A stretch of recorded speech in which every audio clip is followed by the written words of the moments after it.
Mesdames et messieurs, chers internautes, comme vous pouvez le comprendre, nous sommes à Parakou. Et oui, c'est à Parakou que s'achève notre tour du Bénin. Bénin d'Abarou Tour prend fin ici et c'est ici que nous allons tourner le dernier numéro. Il sera question de recevoir tout à l'heure le maire de la ville de Parakou, Inoussa Chabizime, qui, comme dans les autres communes, nous parlera des atouts de sa commune, nous parlera également des actions qui ont été menées depuis 2016. Il nous dira les besoins de la population. Nous allons aussi rencontrer les populations de la ville de Parakou qui vont nous dire les actions qu'elles entendent avoir du gouvernement. Elles vont nous dire les actions dont elles ont besoin pour leur bien-être dans la ville de Parakou. Bénin d'Abarou Tour, vous l'avez compris, on y va. Mesdames et messieurs, chers internautes, Bénin d'Abarou Tour, nous sommes à la dernière étape, oui, nous sommes à Parakou, la cité des Koubourou, nous sommes dans la capitale du Septentrion, la vitrine du Nord Bénin, et avec le maire de la commune de Parakou, comme dans les autres communes parcourues, nous allons parler des atouts de la commune de Parakou. Nous allons également parler des actions menées depuis 2016 à Parakou par le gouvernement. Nous n'allons pas occulter les besoins des populations, les actions du conseil municipal, celles à venir. Mesdames et messieurs, bienvenue sur Bénin d'Abarou Tour. Monsieur le maire, bonjour. Bonjour, monsieur le journaliste. Alors, dites-nous, vous êtes la dernière commune qui reçoit l'équipe de Dabarou TV à l'occasion du Bénin d'Abarou Tour que nous avons initié. Dites-nous, quelles sont vos impressions par rapport à cette initiative et au fait que vous êtes la dernière commune que nous visitons. Merci beaucoup, monsieur le journaliste. Il faut dire que à chaque fois, le groupe de presse d'Abarou nous surprend et nous surprend positivement. Vous êtes le seul groupe de presse qui a eu l'idée d'initier un pareil tour. Je vous ai suivi du nord au sud. Vous avez parcouru assez de communes. C'est inédit ce qui se fait. Et à travers ce tour, beaucoup de Béninois ont su ce qui se fait dans les différentes communes. Merci pour le travail abattu et du courage à vous. Merci, monsieur le maire. Alors, dites-nous, Parakou, on le dit souvent, c'est la vitrine du Nord. Parakou, c'est la capitale du Nord. Parakou, troisième village statut particulier. Quels sont les atouts qui font de Parakou une ville où doivent venir les investisseurs, où doivent venir les partenaires techniques et financiers? Donnez-nous les atouts de votre commune. Merci beaucoup. Vous l'avez si bien dit, vous avez dit capitale du Nord. Et quand on parle de capitale, donc ça veut dire qu'il y a des atouts qui n'existent pas dans les autres communes. D'abord, administrativement, Parakou regorge de tout ce qu'il y a comme direction départementale. Donc, c'est une commune de service. En plus de ça, Parakou, c'est une ville économique, une ville de commerce. Et Parakou, c'était la ville dans laquelle les rails s'arrêtent. Lorsque le train quitte Cotonou, c'est à Parakou qu'il s'arrête. Et c'est à travers Parakou, c'est à partir de Parakou qu'on s'approvisionnait en tout, c'est-à-dire les pays de l'Interland. Donc Parakou a assez d'atouts au niveau du commerce et au niveau touristique. Et vous n'êtes pas sans savoir que Parakou était un royaume, et le plus grand royaume à part le royaume de Niki, parce que dans le nord, c'est le royaume de Niki qui est le tout premier royaume et le plus grand, vaste royaume. Parakou était un royaume appelé en son temps le royaume Koubourou. Aujourd'hui, ce royaume s'est transformé en une ville et en une capitale du Septentrion. Touristiquement, je vous dis, Parakou regorge de beaucoup de choses. Et vous savez correctement que nous avons notre musée qui est là, bien vrai qu'il est en rénovation actuellement. Parakou, c'est aussi la capitale du cheval que vous connaissez. C'est vrai que quand on parle de cheval, on fait d'abord allusion à Niki, peut-être chez toi à Condé, mais Parakou, nous avons la culture du cheval. Donc qui veut voir le cheval et qui ne veut pas aller au fond, c'est-à-dire dans le Bénin profond, il doit passer par Parakou. Parakou, c'est une ville touristique, comme je viens de le dire, parce que culturellement, qui veut voir la danse Teke, vous savez correctement, sur le plan international, quand on parle de Teke, c'est à Parakou qu'on peut voir cette danse-là. Donc il y a beaucoup de choses, et Parakou, c'est une ville cosmopolite. Pratiquement, vous voyez toutes les ethnies qui cohabitent dans la ville de Parakou. Ça fait que certains disent que le nom Parakou veut dire Parakulo. Bon, ça c'est un abus de langage. Ça ne veut pas dire Parakulo, mais c'est pour dire que vous pouvez rencontrer pratiquement toutes les ethnies à Parakou. Alors, des atouts sans doute qui sont valorisés par le conseil municipal, qui sont valorisés par le gouvernement. Dites-nous, depuis 2016 que le régime de la rupture est en place, quelles sont les actions qui ont été menées allant dans le sens d'assurer le développement de la commune de Parakou, de faire la promotion de ces atouts-là pour offrir un meilleur vivre aux populations? Dites-nous. C'est vrai. D'abord, je tiens à dire, comme on le dit souvent, que la route du développement passe par la route. Les premières actions du programme d'action du gouvernement, c'était d'abord les routes. Et il faut noter que Parakou a bénéficié de la construction du contournement et de la traversée de la ville. Ça fait qu'aujourd'hui, lorsque vous quittez les pays de l'Interland et que vous rentrez à Parakou, vous vous rendez compte que réellement vous venez dans une ville. Ce n'était pas pareil avant 2016. Parakou, en matière d'eau, Parakou avait assez de problèmes. Avec le régime en place, à la première mandature, nous avons bénéficié d'un grand projet de plusieurs milliards dans le domaine de l'eau et la construction d'une station même de traitement d'eau à Parakou et l'extension du réseau dans toute la ville. La première phase est terminée, ce qui nous a permis de réduire les problèmes. La deuxième phase a été lancée de 610 km qui n'a pas encore démarré. Dans le domaine de l'électricité, nous avons en son temps ce qu'on appelle souvent le délestage. Et à chaque 5 minutes, à chaque 10 minutes, c'était des coupures. Il y avait des zones où les gens peuvent même faire 2 jours sans avoir de l'énergie électrique. Aujourd'hui, nous conjuguons cela au passé. Et dans le cadre de la construction des marchés, aujourd'hui, Parakou bénéficie de la construction d'un marché international. À part l'ancien marché que nous avons, qui est le marché à Zeke, à Guéma, le gouvernement est en train de construire un marché international et un marché moderne plutôt. C'est vrai que les travaux piétinent un peu, mais d'ici à là, nous allons bénéficier de ce grand marché. Et à part le marché, nous avons la construction d'une centrale photovoltaïque et qui permettra à Parakou d'avoir de l'énergie en qualité et en quantité.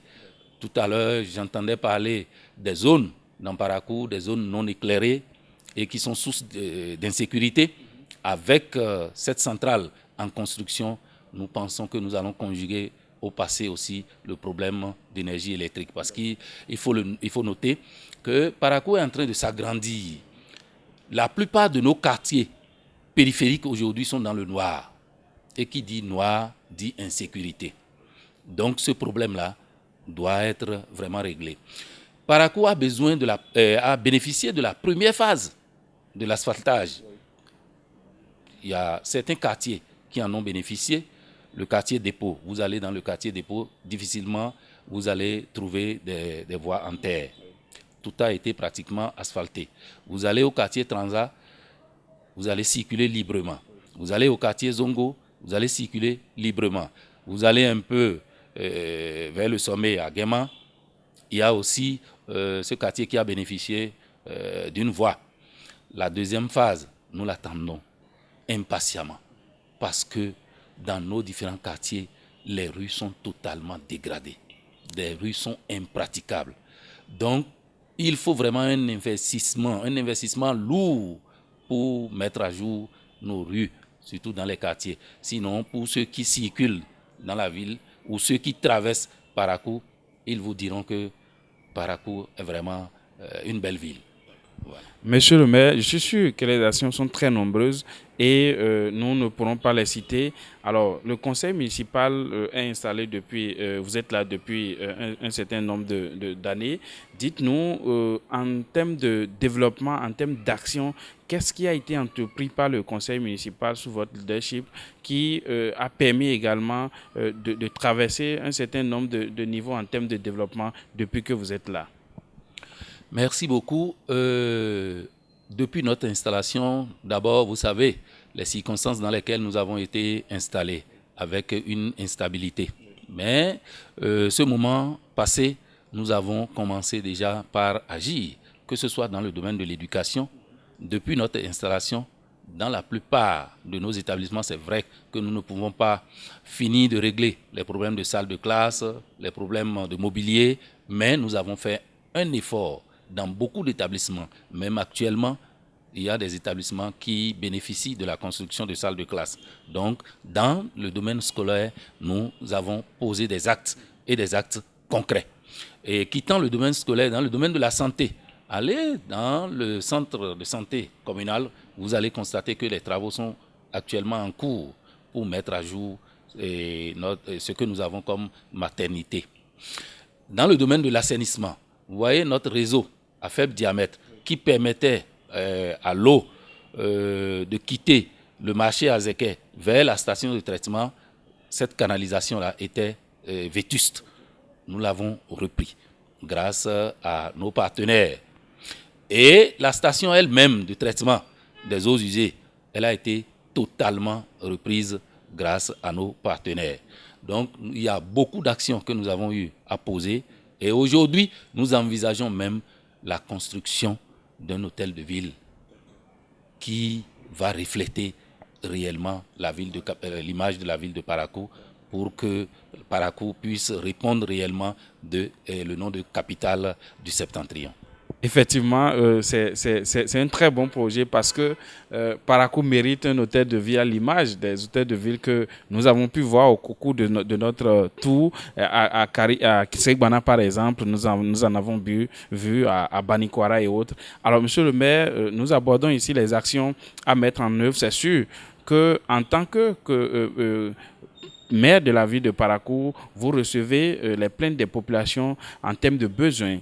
Vous, en tant que maire de la ville de Parakou, le conseil municipal a également des actions qu'il attend du gouvernement central. Dites-nous, quels sont les besoins de Parakou aujourd'hui en termes de grands projets que vous attendez du gouvernement? D'abord, lorsque vous prenez la ville de Parakou, la plupart des plaintes de nos populations sont liées aux problèmes de circulation, c'est-à-dire de route. Je l'ai dit tantôt, dans nos différents quartiers, difficilement on a accès à nos maisons parce que les rues sont dégradées. Donc le problème d'assainissement se pose. Donc il faut mettre à jour ce que nous avons comme route au niveau de nos quartiers. Le deuxième point, c'est le problème d'électrification. Il faudrait que la SBE ou le gouvernement puisse mettre en place un projet de densification de l'énergie au niveau de la ville de Parakou. Parce que Parakou aujourd'hui, c'est une ville et une grande ville du Septentrion. Alors les quartiers périphériques ont besoin de l'énergie. Et après l'énergie, il y a l'eau. Et ces trois problèmes dont je viens de citer, les routes, l'électricité et l'eau. Si nous arrivons à régler ces trois problèmes, on aurait réglé 85% de nos besoins au niveau de la ville de Parakou. Maintenant, l'autre problème, c'est le problème de chômage de nos jeunes. Vous savez correctement que Parakou était une ville industrielle. Quand on parle d'usines cotonnières, c'est à Parakou qu'on a plus d'usines. Et ce coton-là était transformé par une usine qu'on appelle Coteb, qui aujourd'hui n'existe plus. Tous ceux-là sont en chômage et aujourd'hui, le problème d'emploi se pose. Il y avait une société qu'on appelait la SNTN qui vraiment employait assez de jeunes. Aujourd'hui, cette société-là n'existe plus. C'est vrai que c'était une société nigérienne. qui est liée à l'OCBN, qui est aussi aujourd'hui une société morte. Il y a l'OCBN qui existait. Et grâce à l'OCBN, les jeunes trouvaient l'emploi, ce qu'il leur faut pour quand même subvenir à leurs besoins. Aujourd'hui, le port sec est là, déjà construit, pratiquement terminé, mais non fonctionnel. Nous avons notre aéroport qui est là, même si tout le monde ne peut pas travailler à l'aéroport, ça allait quand même créer des emplois parce qu'il y aura des gens chargés de décharger peut-être les frais et tout ça, ça pouvait quand même créer un tout petit peu l'emploi. L'aéroport est là, mais non fonctionnel. Donc tout ça là, nous lançons un appel au gouvernement pour que notre port sec, notre aéroport puisse être fonctionnel et qu'on pense à la création d'entreprises ou de sociétés, d'usines dans la ville de Parakou. On en a tellement besoin. C'est vrai qu'aujourd'hui, l'État lui-même ne s'implique pas, mais l'État peut créer des conditions pour la création. Et la commune elle-même est ouverte pour les investisseurs, pour la création de ces sociétés, afin de pouvoir consommer ces jeunes aujourd'hui qui sont là au chômage. Monsieur le maire, l'autre problème que les jeunes ont longtemps soulevé à Parakou, c'est l'ensemble de lieux de loisirs, de salles de conférences. Quel est le besoin de Parakou aujourd'hui en termes de loisirs pour les jeunes? Ça, c'est un problème que vous avez soulevé. Vous savez, en temps, mon prédécesseur avait eu à faire des démarches pour que Canal Olympia puisse s'installer à Parakou. Bon, il y a eu des problèmes autour, ce qui a fait que le projet n'a pas encore abouti. Actuellement, nous sommes dans la dynamique parce qu'il faut à Parakou quand même une salle de spectacle digne du nom. Aujourd'hui, vous voyez, à part le CCF et peut-être certains privés qui ont pu faire quelque chose, nous n'avons pas une salle de classe. Vous allez à Cotonou, par exemple, le palais des congrès est là. Il y a plusieurs endroits à Cotonou où les jeunes peuvent aller se distraire. À Parakou, nous n'en avons pas, à part le CCF. Et peut-être quelques hôtels qui sont là, qui ont pu mettre en place des salles de réunion et tout ça. Donc, il faut qu'on réfléchisse aussi dans ce sens-là. Il nous faut des supermarchés de classe. Nous venons de dire que Parakou, c'est la capitale du Septentrion. Et nous avons mené des démarches. Et d'ici à là, Erevan s'installe au quartier Tian de Parakou. Le domaine est déjà identifié et toutes les démarches ont été déjà menées pour que le projet soit une réalité. Et il faut dire aussi que Parakou a besoin d'un stade. J'ai eu à faire déjà l'annonce. C'est une réalité, nous aurons réellement notre stade à Parakou et un stade qui est digne d'un stade de la ville de Parakou. On aura un stade comparable peut-être à celui de Porto-Novo. D'accord, un stade comparable à celui de Porto-Novo. Je suis sûr que c'est ce que souhaitent les jeunes de Parakou, c'est ce que souhaite la population de Parakou pour que Parakou puisse avoir tout le confort que doit avoir une ville à statut particulier, que doit avoir une capitale de toute une région. Monsieur le maire, nous sommes en train de finir cet entretien. Quelles sont les stratégies que le conseil municipal entend mettre en place à court ou à long terme pour assurer non seulement l'entretien de ce qui est déjà acquis, la pérennisation de ce qui est acquis et pour mettre des actions en œuvre qui vont impacter le développement de la ville de Parakou. Le conseil municipal a forcément son plan d'action qu'il entend aussi mettre en œuvre. Parlez-nous-en avant qu'on ne finisse cet entretien.